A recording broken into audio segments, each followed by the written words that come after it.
शक्ति है वो तो आराध्या परमाराध्या आद्या शक्ति है न, त्रिपुर सुंदरी। पवन वैसे हुआ चला, पवन में पवनत्व की प्रतीति कराने वाली परमाराध्या आद्या शक्ति त्रिगुणात्मिका दुर्गा जगत जननी। वायु में विष्णु में विष्णुत्व, ब्रह्म में ब्रह्मत्व, शिव में शिवत्व को प्रदान करने वाली माँ ही तो है।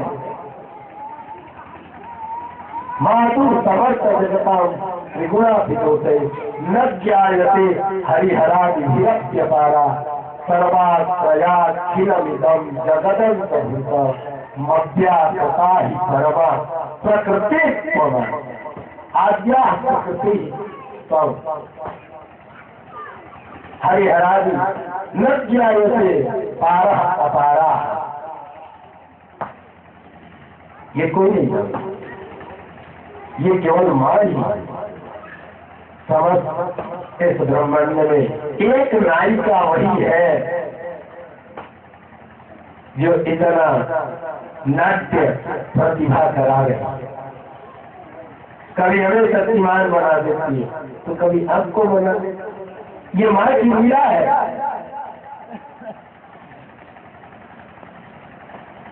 माँ ने कहा कि विष्णु तुम मेरी आराधना जो कर रहे हो, मेरी शक्ति मिलेगी और सब कुछ हो जाएगा। तुम्हारे अंदर मेरी शक्ति नहीं थी, इसलिए तुम परास्त हो गए। अब मैं अपनी शक्ति तुम्हें देती हूँ, अब तुम परास्त नहीं होगे। भगवान विष्णु ने उपासना करके और मरु कैटव के सामने उपस्थित होते हैं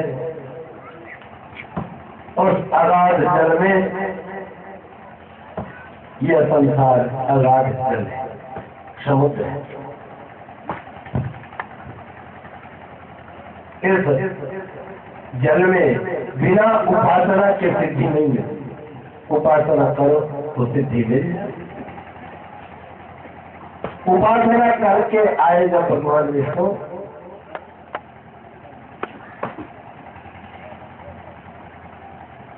अब उपासना के समय में इतना जब प्रतिद्वंदी सामने से भाग जाता है तो विजेता क्या समझता है कि अब ये सामने आने वाला नहीं है, और भी उसका जो है ना प्रभाव बढ़ते जाता है, मद बढ़ते रहता है कि अब क्या एको हम द्वितीयों ना तीनों। ऐसा थोड़ी, यहाँ तो ये संसार है, यहाँ जोड़ा ही जोड़ा है, कोई अकेला नहीं है। सबके जोड़ा यहाँ भगवान देखते हैं। आप धनी हो तो आपसे कोई बड़ा धनी है, आप बुद्धिमान हो तो आपसे भी कोई बड़ा बुद्धिमान है। आपका जोड़ लगाने वाला है, यह सृष्टि नहीं जोड़ेगा। आप बलशाली हो तो आपसे भी कोई बड़ा बलशाली है।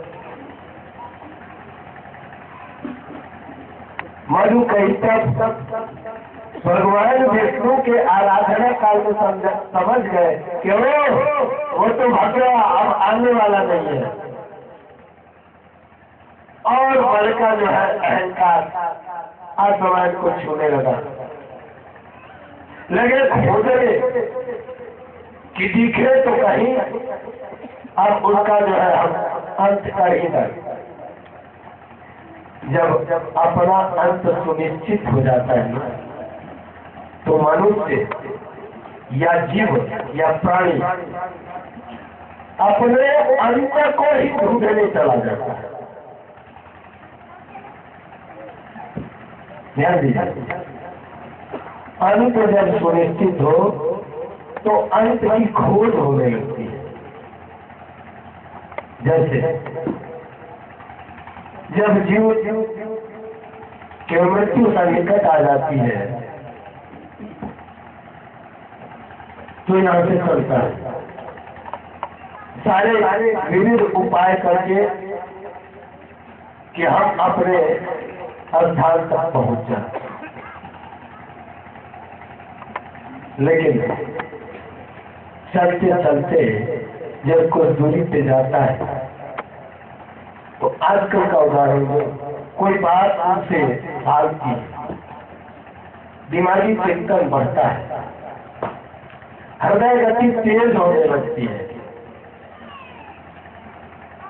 और उसे यहाँ से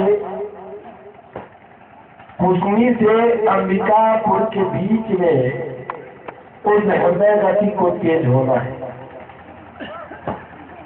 या उसके ऊपर शत्रु आक्रमण करेंगे, वो घर में नहीं बैठा, वो निश्चित है वो अपने अंत की खोज में चल रहा है। सब दिन घर में बैठा रहेगा, लेकिन कुछ दिन वो घर से बाहर निकल जाए, इसलिए कि उसका अंत वही उसी स्थान पर उसके ऊपर आक्रमण होगा, अटैक होगा, या शत्रु अटैक करे, या हृदय गति का जो संचालन है वो रुक जाए, या चाहे जैसे भी हो, जो भी उपक्रम हो मृत्यु के अंत के, आदमी को वहां तक ले जाता है, आदमी स्वयं उद्धत हो जाता है जाने को अपने अंत की खोज। मधुकैटभ भी ऐसे ही अपने अंत की खोज में चल पड़े। इधर भगवान ने तपस्या करके माँ की आराधना करके परमात्मा की, सत्य की, त्रिपुर सुंदरी की,